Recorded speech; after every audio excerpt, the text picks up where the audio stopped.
எனக்கு தெரிந்து ஒரு பத்திரிக்கையில் நான் படித்தேன். ஒரு ஆள் ஒருத்தரை ரொம்ப கஷ்டப்பட்டு கல்யாணம் பண்ணி ஏகப்பட்ட செலவு பண்ணி கல்யாணம் பண்ணாங்க. சாரட்டில் வச்சு கூட்டி வந்தாங்க. அவரை மாப்பிள்ளை அழைப்பு, பெண் வீட்டார் அழைப்பு, வான வேடிக்கை மட்டும் 5 லட்சத்துக்கு சிவகாசியிலேருந்து விடுறான் வான வேடிக்கை. கல்யாணம் ஆகி 5 வருஷமாக 2 பேருக்கும் குழந்தைகளே இல்லை. உடனே அந்த மாப்பிள்ளை வீட்டில் தட்டேற்றி விடுறான். இவ்வளவு சொத்துக்கு வாரிசு இல்லாமல் போயிடும், நீ இப்படியே இந்த பெண்ணையே நம்பிக்கிட்டு இருந்தீன்னா முடியாது, அந்த பொண்ணுக்கிட்ட சம்மதம் வாங்கி 2வது கல்யாணம் பண்ணிடு அப்படின்ட்டு அந்த பொண்ணுக்கிட்ட போட்டு மிரட்டி உருட்டி இன்னொரு தடவை கல்யாணம் பண்ணிட்டான், 2வது கல்யாணம். அதுவும் மிகப்பெரிய தடப்படலாம் நடந்துச்சு. அவங்களும் ஒரு 6-7 வருஷம் கழித்து பார்க்குறாங்க, குழந்தை இல்லை. டெஸ்ட் பண்ணி பார்த்தா 2 பெண்களும் குழந்தை பெறுவதற்கு தகுதியான உடம்போடு இருக்காங்க. தகுதியற்று இருந்தவன் இந்த ஆம்பளை தான்ங்கிறத 17 வருஷம் கழித்து கண்டுபிடிச்சி, அதுக்கப்புறம் அவங்க 2 பேரும் அவனை விட்டு விவாகரத்து வாங்கிட்டு போன பிறகு அவனை ஏற்றுக்கொண்ட ஒரு திருநங்கையோடு இன்னைக்கு அவர் வாழ்ந்து கொண்டிருக்கிறார். 3 குழந்தைகளை தத்தெடுத்து மகிழ்ச்சியான ஒரு திருமண வாழ்க்கையை அந்த மனிதன் வாழ்ந்து கொண்டிருக்கிறார். காரணம், இன்னைக்கு அவருக்கு வயது 59 வயதாகிறது. ஆனால் அவருடைய மகிழ்ச்சியான குடும்பம் 24 ஆண்டுகள் நீடித்திருக்கிறது என்று சொன்னால், அந்த 2 பேர் கொடுத்த அன்பை விட அந்த திருநங்கையிடம் பெற்ற அந்த உண்மையான அன்பினால் 25 ஆண்டு காலம் அந்த மனிதர் வாழ்ந்து கொண்டிருக்கிறார். அப்படிங்கிறத நான் இன்னைக்கு அண்மையில் ஒரு செய்தித்தாளில் படித்தேன். இது நடந்தது நேபாள நாட்டில். அருமையான தலைப்பு. திருநங்கைகள் இன்றளவும் ஏங்குவது பெற்றோரின் பாசத்திற்கா, சமுதாய அரவணைப்பிற்கா, காதல் வாழ்விற்கா? உங்களோட காதல் இருக்கே ஐயா, ரொம்ப உண்மையானது, பரிசுத்தமானது. ஒரு ஆணுக்கும் ஒரு பெண்ணுக்கும் வர காதலை காட்டிலும் 10 மடங்கு நாங்கள் அவங்க மேலே காதல் ரசத்தை பொழிவோம். ஏன்னா நாங்கள் உண்மையாக வாழ்ந்துட்டுருக்கோம். எங்கள் மனசு என்ன சொல்லுதோ அதை நாங்கள் வாழ்க்கையாக்கிட்டு வாழ்ந்துட்டுருக்குறோம்.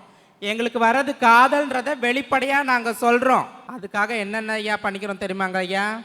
வருவான், என்ன கொஞ்சம் அங்கங்கே தாடி மீசை வளர்கிற மாதிரி இருக்குது, உடனே போ ஒரு 10,000 வாங்கு, உடனே லேசர் ட்ரீட்மெண்ட் வை. இந்த லேசர் ட்ரீட்மெண்ட் வைக்கும்போது எவ்வளோ வலிக்கும் தெரியுமாங்க ஐயா? அவ்வளோ வலியும் பொறுத்துக்கிறோம்.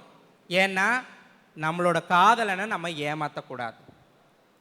பெண்மை மேலே அவ்வளோ காதல். பெண்மையாக மாற்றுறதுக்கு நாங்கள் எவ்வளோ கஷ்டப்படுறோம். அறுவை சிகிச்சை பண்ணிக்கிறோம், முடி வளர்த்துக்கிறோம், காது குத்திக்கிறோம், மூக்கு குத்திக்கிறோம், இது எல்லாமே பண்ணுறோம்.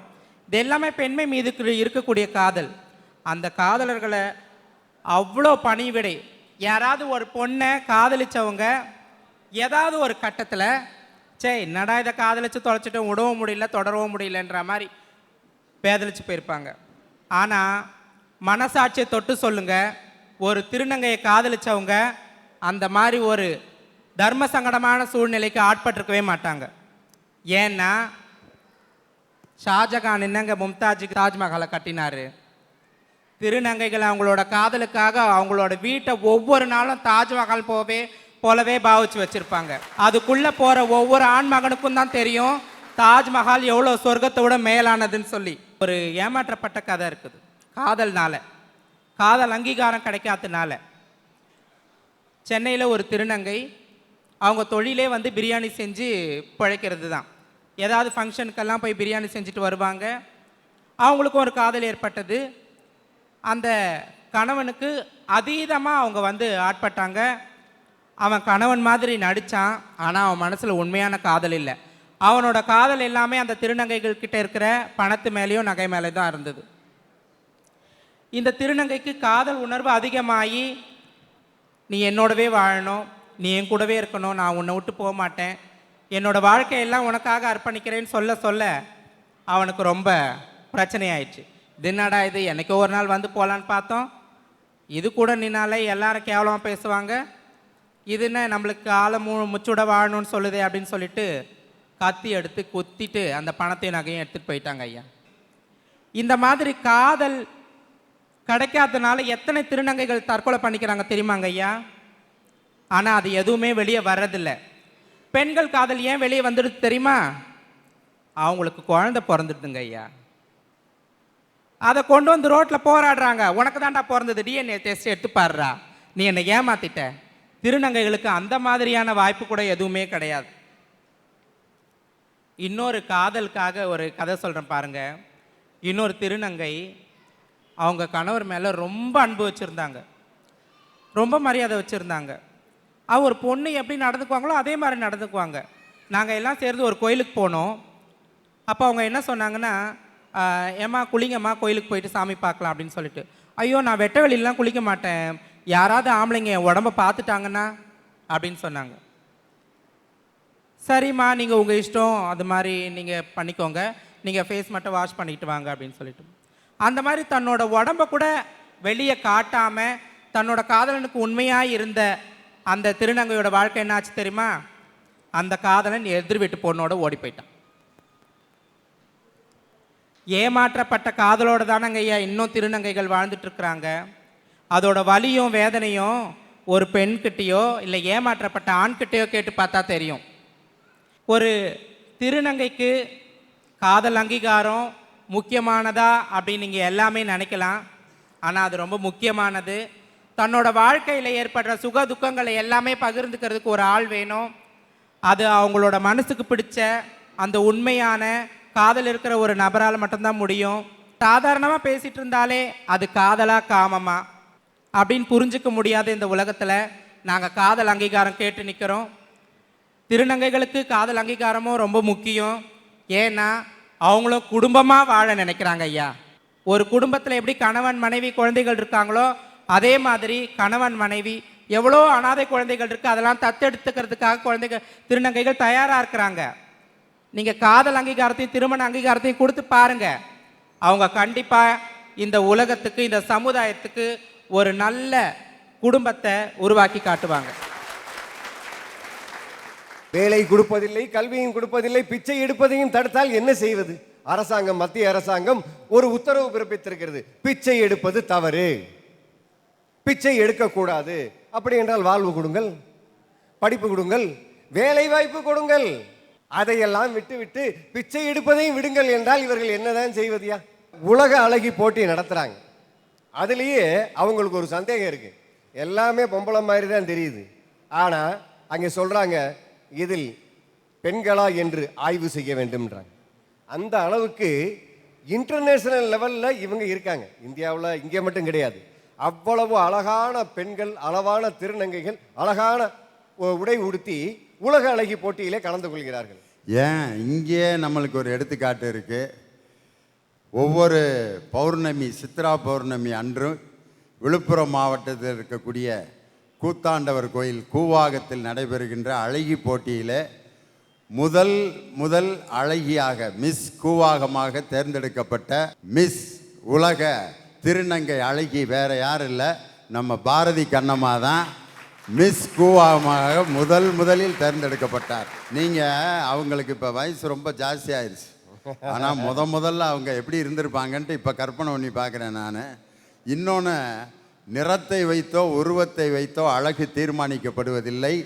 உங்களுடைய அறிவையும் இந்த சமுதாயத்திற்கு நீங்கள் என்ன செய்கிறீர்கள் என்பதை வைத்துத்தான் உங்களுடைய அழகும் அறிவும் தீர்மானிக்கப்படுகிறது. ஒரு கல்யாண வீட்டில் பார்த்தீங்கன்னா திடீர்னு ஒருத்தர் வர்றாருன்னா அங்கே ஒரு சலசலப்பு இருக்கும். இப்போ லியோனி அண்ணன் என் வீட்டு கல்யாணத்துக்கு வர்றாருன்னு உடனே கசகசன்னு அப்படியே அந்த கூட்டம், அண்ணே வர்றாரா, அண்ணே வர்றாராம்மா. அவரோட சேர்ந்து ஒரு ஃபோட்டோ எடுப்பாங்க, செல்ஃபி எடுத்துக்கிடுவாங்க, சிரிச்சுக்கிடுவாங்க, எல்லாம் செஞ்சுக்கிடுவாங்க. அதே இடத்துல பாரதி கண்ணம்மா வர்றாங்கன்னு வச்சுக்கோங்க,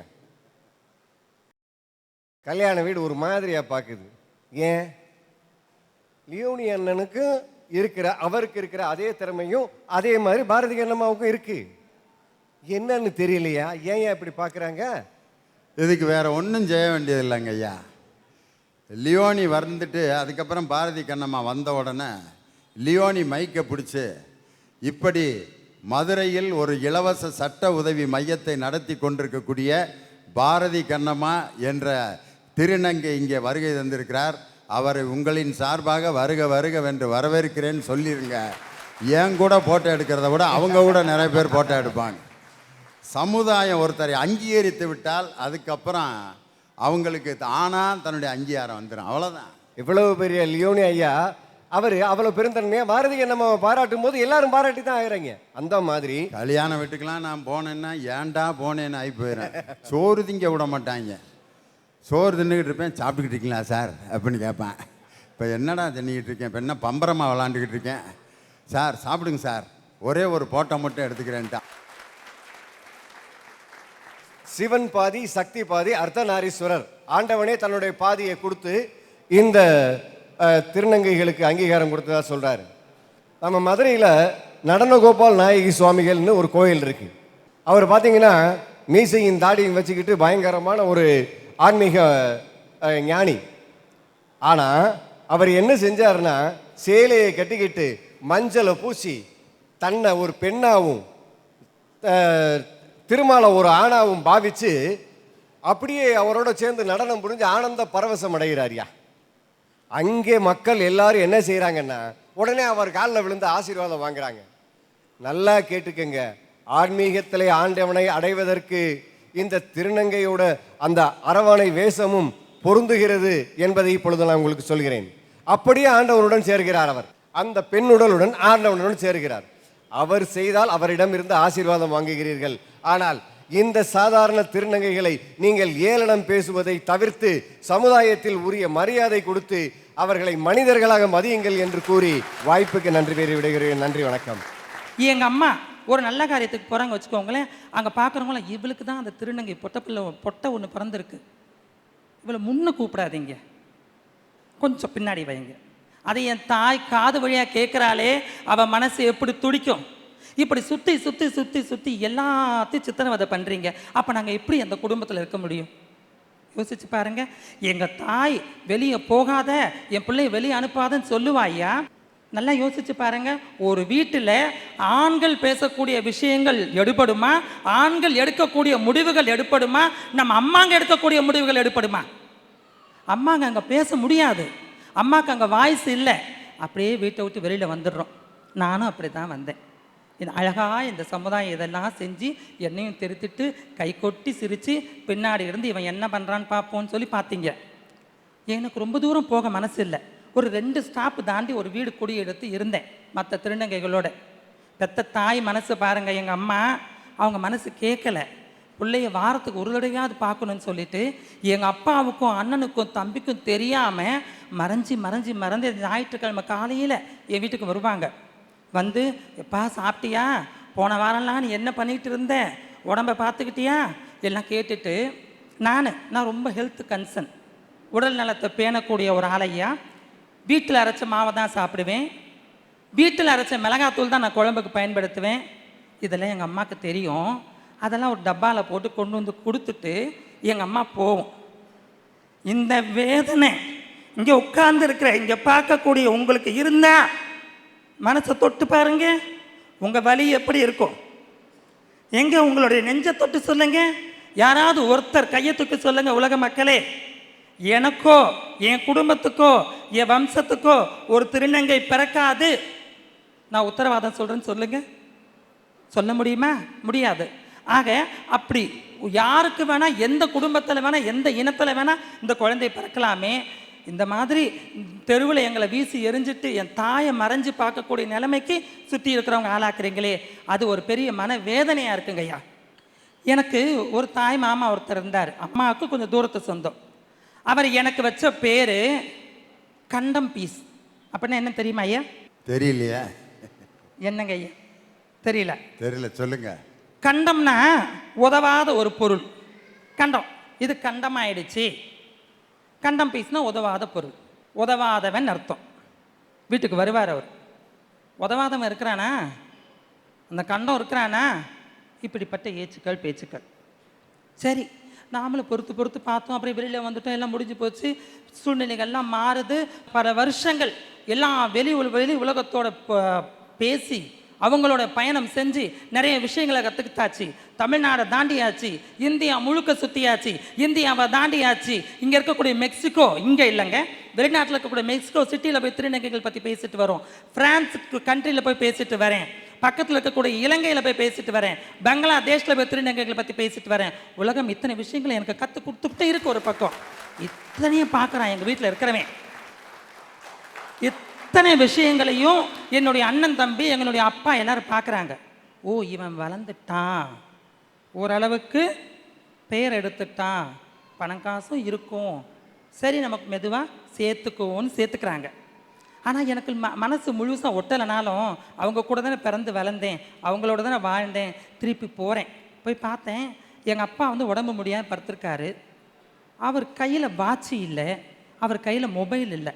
நான் அதை யோசித்தேன், ஒரு மனுஷனுக்கு இப்போதைய தேவை கையில் வாட்சும் மொபைலும். அதை கூட பிறந்தவங்க வாங்கி தரலையே.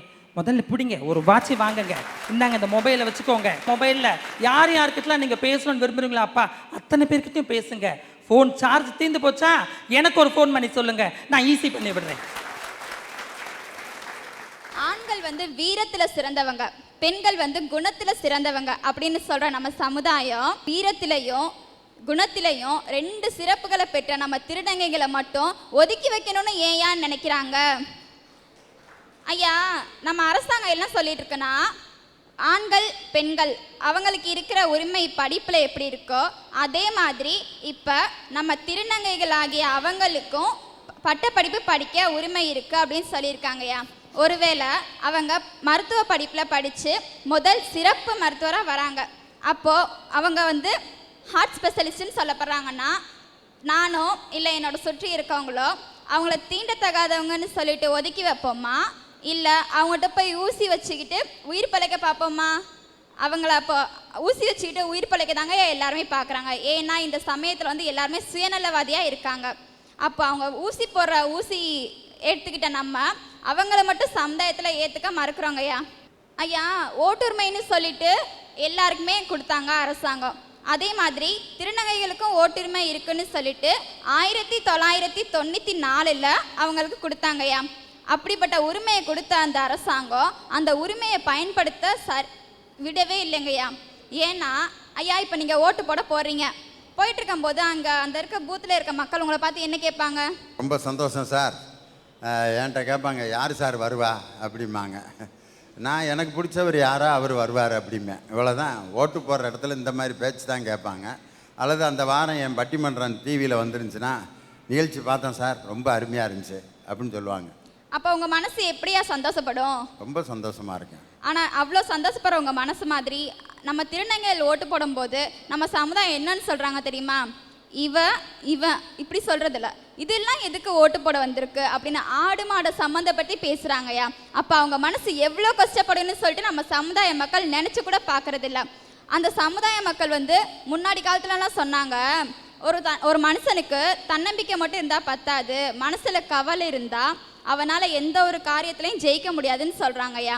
அப்படிப்பட்ட நம்ம சமுதாயத்தில் ஒரு பாட்டில் கூட சொல்லியிருக்காங்க, உள்ளம் என்பது கவலைகள் நிரப்பும் குப்பை தொட்டி இல்லை, உள்ளம் என்பது பூந்தொட்டி ஆனால் நாளை துன்பம் இல்லை அப்படின்னு சொல்கிறாங்கய்யா. ஆனால் நம்ம திருநங்கைகளுக்கு கவலையை மட்டுமே கொடுக்குற நம்ம சமுதாயம் சந்தோஷத்தை ஏயா கொடுக்க மாட்டேங்கிறாங்க? ஐயா, இப்போ ஒரு 10க்கு 10 ரூம் எடுத்துக்கிறீங்க, அதுக்கு நீங்கள் பொதுவாக எவ்வளோ வாடகை தருவீங்க? சாதாரண ஊரில் 10க்கு 10னா ஒரு 250 ரூபா 300 ரூபாய்க்கு கிடைக்கும். சென்னையிலலாம் 5000 ரூபா 6000 ரூபா அம்மா. எதுக்கு இப்போ என்கிட்ட கேட்குறீங்க? என்னமோ புரோக்கர்கிட்ட கேட்ட மாதிரி இப்படியா? அதுக்கு இல்லையா, நாமெல்லாம் 500 ரூபா 1000 ரூபா கொடுக்குற ஒரு வீட்டுக்கு அந்த திருநங்கைங்க எவ்வளோ கொடுப்பாங்கன்னு நினச்சி பார்க்குறீங்க? நம்ம கொடுக்குறத விட 3 மடங்கு, அதாவது 3000 ரூபா 4000 ரூபா வரைக்கும் வாடகை கேட்குறாங்கய்யா. ஏன் தெரியுமா? அவங்க ஏன் கேட்குறாங்கன்னா, வேறு யாராச்சும் உங்களுக்கு வீடு தராங்களா? இல்லைங்களே, நான் தானே உங்களுக்கு வீடு தரேன், அப்போ நீங்கள் பணம் கொடுக்குறதுல ஒன்றும் தப்பு இல்லைங்க அப்படின்னு தாங்க வீட்டு வாடகை சொல்கிறாங்க. இப்போ ஒரு பொண்ணு ரோட்டில் நடந்து போயிட்டுருக்கு, ஒரு பையன் திடீர்னு வந்து கையை பிடிச்சி இழுத்துட்டான் இல்லை கேலி பண்ணிட்டான் அப்படின்னு சொன்ன உடனே ஊர் மக்கள் என்ன பண்ணுவாங்க? உடனே போலீஸுக்கு ஃபோன் பண்ணுவாங்க. போலீஸுக்கு ஃபோன் பண்ண அவங்க என்ன பண்ணுவாங்க? ஈவ்டீசிங் கேஸுன்னு சொல்லிட்டு போலீஸ் ஜெயிலில் தூக்கி போடுவாங்க. அந்த சமுதாய மக்கள் வந்து ஒரு பொண்ணுக்கு ஏற்படும் போது அந்த மனசு கஷ்டப்படும் அப்படின்னு தெரிஞ்சுக்கிட்டு பண்ணுற அவங்க ஒரு திருநங்கை நடந்து போகும்போது இந்த பிரச்சனை நடந்தால் ஏன் ஒதுங்கி போகிறாங்க?